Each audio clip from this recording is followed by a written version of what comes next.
E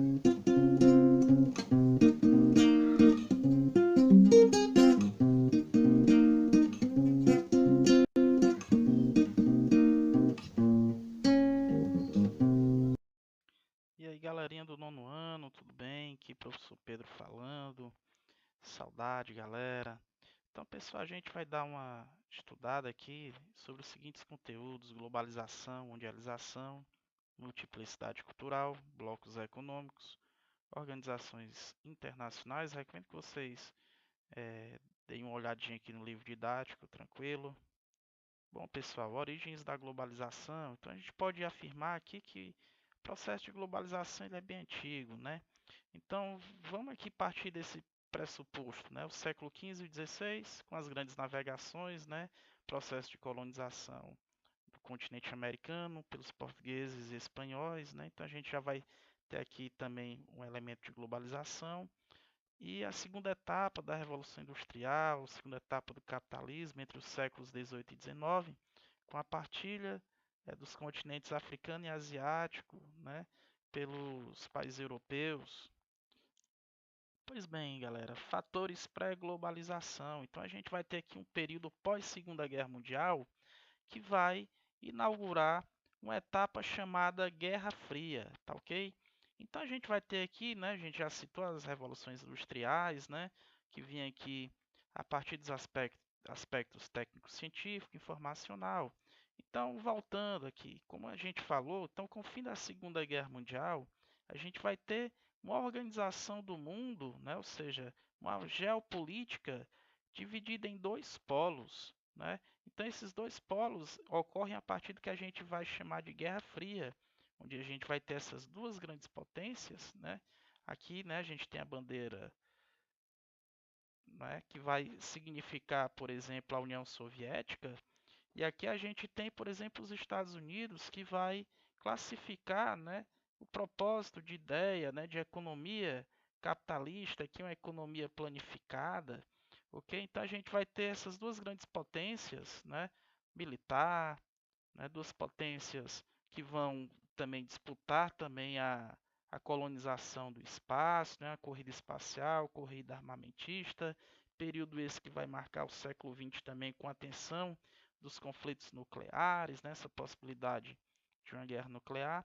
Então a gente vai ter o mundo dividido dentro dessa organização bipolar, né, Guerra Fria, polaridade das relações internacionais, né? Então a gente vai ter vários países, né, que vão se alinhar aos propósitos desse desenho, né, geopolítico do mundo. E aí a gente vai ter na década de 90 o fim, né, do socialismo na União Soviética. A gente vai ter a queda do Muro de Berlim, né, um pouco antes, né, em 1989. Então esses elementos aqui são fatores pré-globalização, ok? Então, com o fim da União Soviética, a gente vai ter também a queda do Muro de Berlim, nós teremos uma nova ordem mundial, né? Então, o mundo já não estava mais dividido, né, por uma barreira ideológica, essa divisão entre capitalismo e socialismo. Os países que pertenceram ao bloco comunista, né, iriam agora adotar o modelo capitalista como forma de governo, né, ou seja, vão se tornar repúblicas democráticas, né, e adotar o capitalismo, né, economia de mercado, como, como forma de organização. Outro ponto que a gente pode colocar aqui é a visibilidade dos Estados Unidos como exemplo, né, do capitalismo. Então, esse exemplo do capitalismo norte-americano ele vai se estender praticamente para todo mundo. É o que a gente pode observar no caso da China, né? A China, que ainda preserva alguns elementos da política eh, comunista, mas do ponto de vista econômico, existem alguns teóricos que vão classificar a China como socialismo de mercado, né? A China que é essa grande economia, segunda maior economia do mundo, né, rivalizando aqui com os Estados Unidos. Então, características da nova ordem geopolítica. Então, se antes a ordem era bipolar, a gente vai ter agora uma ordem que é unipolar. Então, do ponto de vista militar, a ordem unipolar vai marcar o quê? Vai identificar que os Estados Unidos, né, demonstra a sua soberania diante da impossibilidade de qualquer outro país rivalizar com ele a partir do aspecto bélico, né, a partir do aspecto militar. Outro ponto é a multipolaridade. O poderio militar já não era mais o critério principal, certo? De forma a ser estabelecido para determinar a potencialidade global de um Estado, né, de uma nação, de um Estado-nação. Então, o que vai prevalecer aqui é o poderio econômico, certo? E a gente vai ter a outra forma aqui, que é unimultipolaridade, que vai representar um caráter duplo, né, de ordem de poder global. A expressão uni serve para cunhar, né, serve para classificar a supremacia militar e política dos Estados Unidos, e multi para classificar os múltiplos centros, né, de poder. É tranquilo? Conceitos de globalização.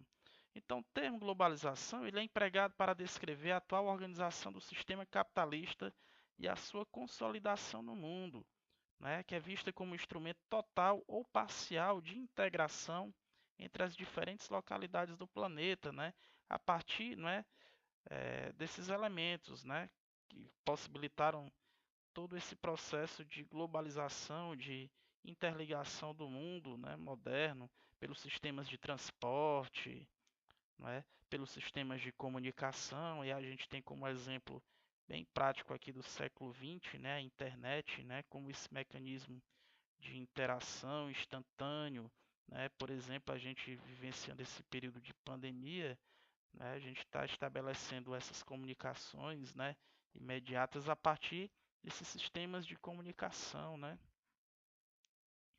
Ok. Então, características da globalização: integração social da economia e política, mercado mundial, que envolve as relações comerciais e financeiras, aumento da produção e do consumo de bens e serviços.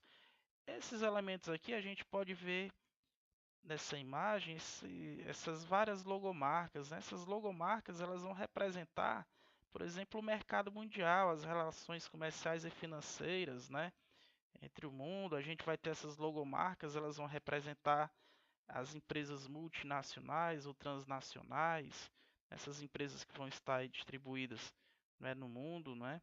Então a gente vai ter o aumento da produção de consumo de bens e serviços, avanço tecnológico e dos meios de comunicação, instantaneidade e velocidade das informações, por exemplo, via internet, crescimento da economia informal, valorização de mão de obra qualificada. Então, esses pontos aqui, a gente pode pensar que o processo de globalização ele tem as suas contradições. O processo de globalização também ele vai gerar exclusão social, né, precarização do trabalho, na medida em que a gente vai ter a valorização de mão de obra qualificada, né, na medida em que a gente tem avanço tecnológico. Então, com esse processo de pandemia, a gente está vendo, né, as dificuldades, por exemplo, no mundo emergente ou de economia fraca, como no caso do Brasil, o drama, né, que os trabalhadores da economia informal, ou seja, aqueles que não têm nenhum direito trabalhista, estão passando. Né? Então, esse processo de globalização também ele é questionável, né? Ele também traz problemas sociais, né, no campo, né, do trabalho também. Então, mudanças na hierarquia internacional.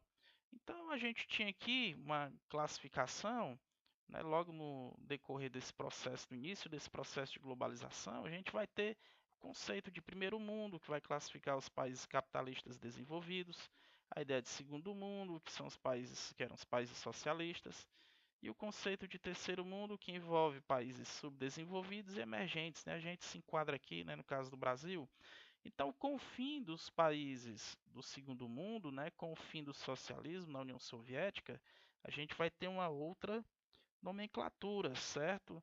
Então, vai ter aqui o norte, países desenvolvidos, e países do sul, subdesenvolvidos. Então, a gente vai ter aqui o estabelecimento, né, de linhas imaginárias que não obedecem inteiramente essa divisão norte e sul, conforme é, aquela divisão estabelecida usualmente pela linha do Equador. A gente vai ter aqui não uma divisão cartográfica, mas a gente vai ter aqui uma divisão basicamente econômica, né? nesse mapa. A gente vai ter aqui as áreas de influência, né? Por exemplo, dos Estados Unidos, da União Europeia, da China, do Japão. Aí a gente pode refletir aqui as questões, né, como essas regiões do Oriente Médio, né, que a gente está vendo, eles estão classificados aqui como sul desenvolvido, né?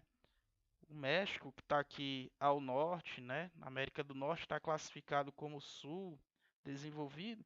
E países que estão no hemisfério sul, por exemplo, estão aqui na Oceania, como a Austrália, Nova Zelândia, são enquadrados como países, né, do norte, né, desenvolvido. Então a gente pode perceber isso aqui, né, basicamente como uma divisão mais econômica do que mesmo cartográfica. É, economia e globalização. Como a gente já identificou que o capitalismo vai ser um elemento aqui que vai conduzir o processo de globalização a partir do conceito político de democracia. Então a gente vai ver que vão surgir, né, os chamados blocos econômicos, né, e ao mesmo tempo a desapropriação de fronteiras, né, a desaparição das fronteiras comerciais. Mas ao mesmo tempo esses blocos, né, eles vão representar aqui blocos regionalizados. A gente tem aqui o Mercosul, né, a gente tem a APEC, a gente tem o NAFTA, por exemplo. Então esses são blocos econômicos, né, União Europeia, né, que tem uma integridade, né, econômica dentro das suas respectivas regiões, né? A gente tem aqui um bloco que é o Mercosul, né, o Mercado Comum do Sul, que não é totalmente integrado. Assim, a gente tem ainda essa disputa interna entre Brasil, né, essa disputa de hegemonia entre Brasil e Argentina aqui, né? E outro ponto que a gente vai ver que é a privatização de empresas estatais a partir desse modelo econômico aqui, né? Que é o neoliberalismo. Neoliberalismo, que é o tipo de política que a gente está vendo que há, há uma forma mais extrema dele, uma tentativa de colocação dele em forma mais extrema na política atual do Brasil, né? E o neoliberalismo ele vai se organizar da seguinte maneira, né? As ideias desse modelo econômico, né? Dessa doutrina econômica, que é a absoluta liberdade do mercado, certo? E aqui a gente vai ter uma restrição da intervenção estatal, a ideia de Estado mínimo sobre a economia, só devendo ocorrer, né, intervenção do Estado em alguns setores imprescindíveis, ainda assim num grau mínimo, né, ou seja, chamada minarquia ou Estado mínimo. Aqui esses setores imprescindíveis por exemplo, a área de segurança, né?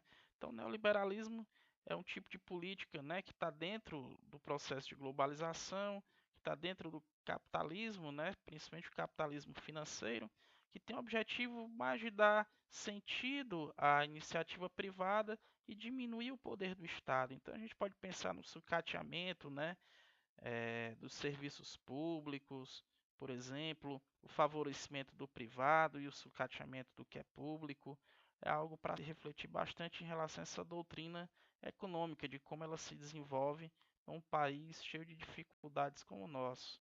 Ok? Então, a ideia de aldeia global, certo? A gente já falou dos meios de comunicação como elemento de integração no mundo, né? Então, a ideia de aldeia global é um conceito pensado pelo sociólogo canadense Herbert Marshall McLuhan. Então ele vai pensar a ideia de conceito, né? O conceito de aldeia global para ele vai ser no caso o avanço tecnológico ele vai encurtar distâncias, né? A situação social de que o planeta é uma aldeia onde os meios eletrônicos permitem as pessoas se conectarem em um mundo interligado, ou seja, globalizado, o mundo estreitado nas suas relações políticas e sociais, ampliação da cultura, padrões, valores e o conjunto de símbolos de forma massificada, ou seja, aqui ele traz uma ideia de uniformização dos hábitos, né? Os hábitos alimentares, né? Todo mundo já foi para um fast food, né?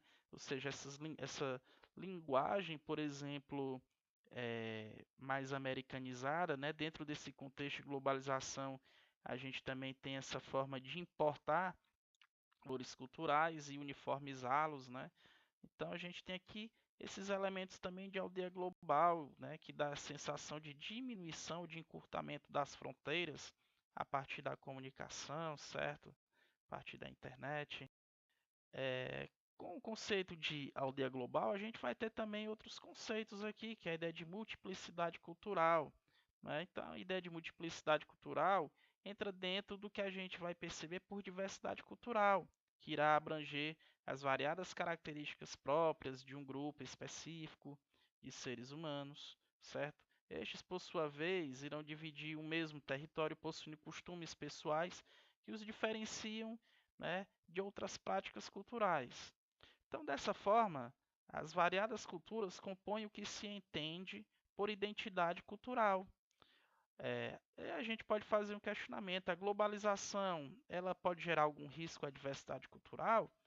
Bom, tem alguns teóricos que vão entender que é, essa ideia de encurtamento das fronteiras de forma acelerada pode, de certo modo, também gerar um impacto, né, na tradição de determinadas culturas, né? Pode gerar, de certo, um impacto, eh, principalmente quando a gente pode pensar o conceito de globalização como um aspecto de dominação, não é? Se a gente pensar nos processos de colonização lá do século XV e XVI, né, com imposições culturais, se imagina também algo desse modelo, né? A globalização como uma forma moderna de imposição, né, de culturas dominantes, né, de economias mais fortes, né? Então, alguns teóricos que, por exemplo, analisam esse risco, né, que algumas culturas podem sofrer, ou seja, ter a sua identidade cultural impactada com a aceleração, por exemplo, de, da influência de outras culturas, né, dos grandes centros, né, de economias mais fortes, ok? Então a gente pode observar que, por exemplo, a Organização das Nações Unidas, né, tem esse órgão que é a Unesco, vai estabelecer critérios, né, de preservação de riquezas culturais, bem como na manutenção de culturas isoladas, né, ou seja, de povos indígenas, né?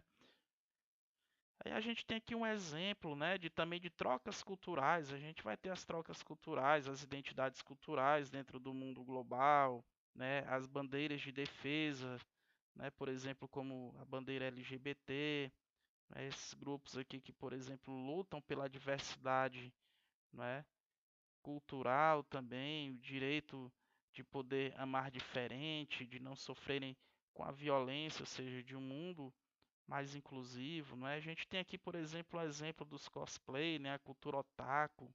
Então a gente tem aqui um exemplo de troca cultural, a gente tem a nossa capoeira, que, por exemplo, pode ser jogada também por um oriental, por um chinês. Então a gente tem uma troca cultural ao mesmo tempo, mas com o objetivo de preservar essa identidade cultural frente a esse avanço, né, de outros reflexos culturais que de uma forma instantânea e imediata nos são repassados por meio dessa troca, né?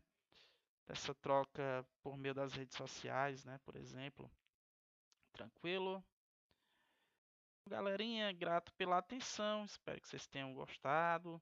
Né, aqui o nosso mascote, o Med, a gente aqui no Ceará vai chamar ele de Zé Orelha de Casaco. Então ele tem uma mensagenzinha aqui para vocês, certo? Nesse momento a gente, né, tem que ficar em casa, usar máscara, lavar bem as mãos e também cuidem bem dos idosos, tá bem, galera? Então fiquem na paz, um grande abraço, né? Deus os proteja, né? Fiquem com Deus. Grande abraço.